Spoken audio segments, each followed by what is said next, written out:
आज की वीडियो का श्रेय जाता है श्रीमान नरेश पाटिल जी के इस कमेंट को। इन्होंने HDFC life insurance company limited के एसएल ट्रस्ट प्लान की वीडियो के कमेंट सेक्शन में कमेंट किया है। अगर आप लोग भी HDFC life insurance company limited के एसएल ट्रस्ट प्लान की डिटेल को समझना चाहते हैं पूरी तरीके से डिटेल में, तो आज की वीडियो का डिस्क्रिप्शन चेक करें। हमने इस वीडियो का लिंक आपका समय बचाने के लिए पहले से ही शेयर कर दिया है। इसी के साथ में हमें कमेंट सेक्शन में बताएं कि आप अगली वीडियो किस टॉपिक पे चाहते हैं, और अगर पहली बार चैनल पे आए हैं तो सब्सक्राइब कर लीजिए, आपके बहुत काम आएगा। हेलो एवरीवन, बहुत बहुत स्वागत है आप सभी का। आप देख रहे हो यू द रियल। मैं हूं आपका अपना निजी सलाहकार अमितराज शर्मा। चलिए आज की वीडियो शुरू करते हैं और जानते हैं जानकारी एचडीएफसी लाइफ इंश्योरेंस के एसएल ट्रस्ट प्लान के ब्लू चिप फंड के बारे में। अब देखिए यहाँ पे ये जो ब्लू चिप फंड है ये आपको एचडीएफसी लाइफ की तरफ से इनके अलग अलग यूलिप प्लान में मिल जाता है। अब ये एसएल ट्रस्ट प्लान इनके पास होगा, इसलिए इन्होंने यहाँ पे इसको SL trust blue chip fund लिख दिया।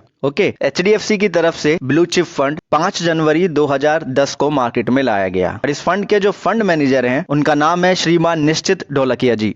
अब बात आती है यहाँ पे कि ब्लू चिप फंड है क्या। तो देखिए एचडीएफसी यहाँ पे खुद हमें बता देती है कि इस फंड के माध्यम से कंपनी वेल एस्टेब्लिश्ड कंपनीज के स्टॉक्स या शेयर में इन्वेस्ट करती है, जहां पे ये कंपनीज की क्रेडिबिलिटी के ट्रैक रिकॉर्ड के साथ में उनकी फाइनेंशियल परफॉर्मेंस को ध्यान में रखती है। सिंपल शब्दों में कहा जाए तो मार्केट के अंदर जो टॉप 100 कंपनीज हैं उनके इक्विटी या स्टॉक्स में ये पैसा लगाते हैं। बात आती है पोर्टफोलियो की ब्लू चिप फंड के, तो सेक्टर वाइज जो फंड का एलोकेशन है वो यहाँ पे दिया हुआ है, हमारी स्क्रीन के ऊपर है इस समय। Non metallic and mineral sectors की जो कंपनीज हैं इस सेक्टर में जो वर्क कर रही हैं उसमें 3.63% फंड का यहाँ पे एलोकेट हो रखा है। रिटेल एंड ट्रेड में 3.80%, कंप्यूटर प्रोग्रामिंग में 3.81% फंड का, रबर एंड प्लास्टिक प्रोडक्ट में 4.75%, इलेक्ट्रिकल इक्विपमेंट में 4.97%, electricity gas and AC supplies में 5.13%, फाइनेंशियल सर्विसेज एक्टिविटीज में 20.40% और अदर सेक्टर्स के अंदर 34.77% असेट्स का एलोकेशन यहाँ पे किया गया है।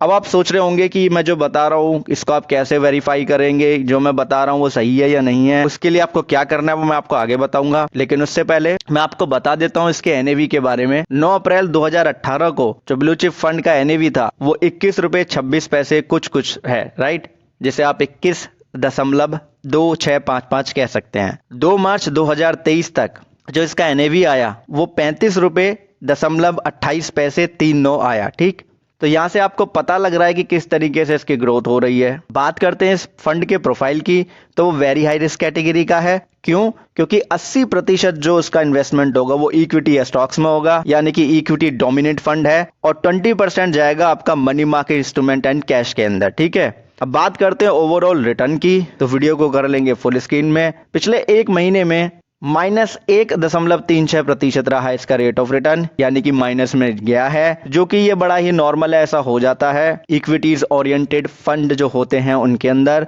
पिछले 3 साल में 15.99% की दर से रिटर्न दिया है सालाना, और पिछले 7 सालों में 14.19% की दर से सालाना रिटर्न दिया है। बात करें ओवरऑल, जब से ये फंड मार्केट में आया है एचडीएफसी की तरफ से, तब से लेके अब तक इसने 10.06% का ओवरऑल रेट ऑफ रिटर्न दिया है। ओके जी, अब बात आती है यहाँ पे ब्लू चिप फंड किन के लिए सही हो सकता है, तो इसके बारे में भी एचडीएफसी ने खुद ही बताया है कि एक ऐसा इन्वेस्टर जो इक्विटीज में इन्वेस्ट करना चाहता है और लॉन्ग टर्म क्या उसका गोल है, यानी कि रिटायरमेंट प्लानिंग या child future education and marriage, उसके लिए ये ऑप्शन सही रह सकता है। और कॉन्टैक्ट नंबर भी इन्होंने ऑलरेडी पब्लिकली शेयर भी किया है, जिससे हम और कुछ जान सकते हैं, तो जानना चाहते हैं तो जान सकते हैं कॉन्टैक्ट करके। अब जो भी इंफॉर्मेशन मैंने आपके साथ शेयर की है उसका सोर्स लिंक आपको वीडियो के डिस्क्रिप्शन में मिल जाएगा, और पीडीएफ हम आपके साथ शेयर कर देंगे टेलीग्राम चैनल पे।